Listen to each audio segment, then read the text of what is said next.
Good morning, friends. How are you?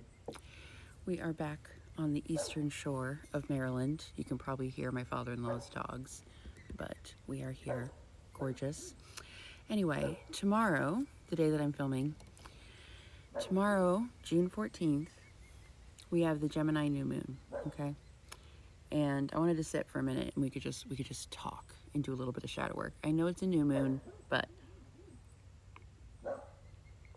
this new moon in Gemini is really interesting because it isn't asking about what you want. It's asking you what story you're still carrying, okay? Now stick with me because I know a lot of you have already scrolled, all right? But this is how you actually get what you want, okay? So the question of what story are you still carrying, honestly, I think that's a much more important question because most people already have some idea of what they want. And yes, I got a little sunburned yesterday. Oh, the pain.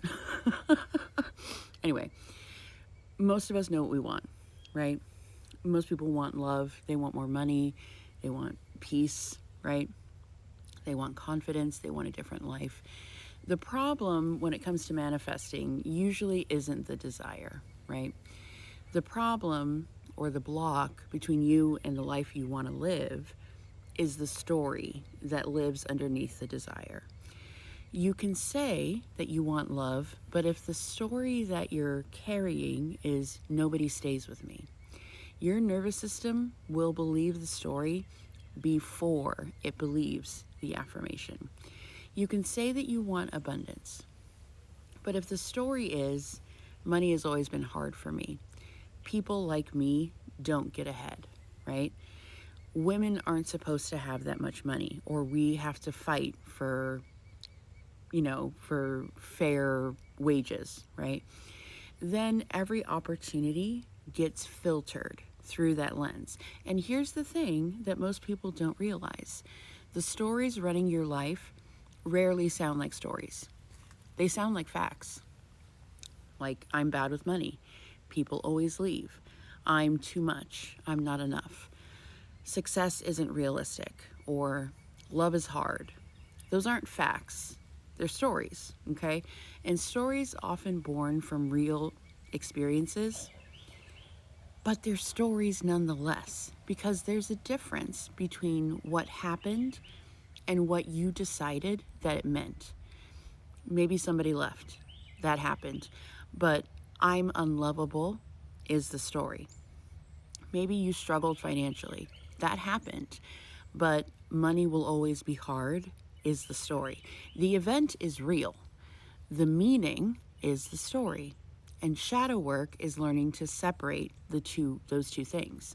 So the Gemini new moon, Gemini rules the mind, communication, perceptions, belief systems, and it's asking us to examine the narratives we've repeated so many times that we've mistaken them for truth. Because your mind is constantly gathering evidence for whatever story it believes. And listen, I'm guilty of this myself, okay? I've often said, back when I was successful, back when I had money, back when I had a collective that listened to me. Like, I've told this story for so many years now of being a has-been, right? So I'm in this too. I'm in this with you. So if your story is that you're unlucky, you're going to notice every disappointment because the universe is going to bring you what you believe. It's going to keep reaffirming your beliefs. Oh, you're talking about being a has-been? We're going to give you more experiences. We're going to give you more experiences to reaffirm that belief, right? So if your story is that nobody chooses you, you're going to notice every rejection. If your story is that life is hard, you're going to find proof of that everywhere, okay? And again, it's not because the universe is punishing you. It's because your brain loves familiarity. And sometimes familiarity is more powerful than happiness. That's why people stay attached to stories that hurt them. They're familiar. They're cozy. They're predictable. They're comfortable, right? Even when they're painful. So here's the question that I would like you to sit with during this new moon. Who would you be without the story? Who would you be? without the story that you're behind, that you're late, without the story that you're broken, without the story that you're difficult to love, without the story that success belongs to somebody else, without the story that life has to be a struggle, without the story of I'm too old or the market is too saturated. Because eventually, healing becomes less about fixing yourself and more about questioning the identities that you've built around your wounds. This new moon is not asking you to become somebody new.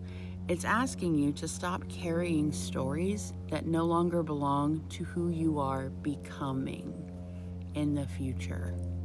And that might be the most powerful manifestation work you'll ever do. And the cool thing about this is once you really get into like the core of this shadow work, you're going to realize you're going to have like this crystal clear notion of what it is that you want and where you're going. And at that point, you become pretty unstoppable. But you do have to dig into the wound a little bit in order to figure out where you've been, where you are, and where you want to go. I hope this helped.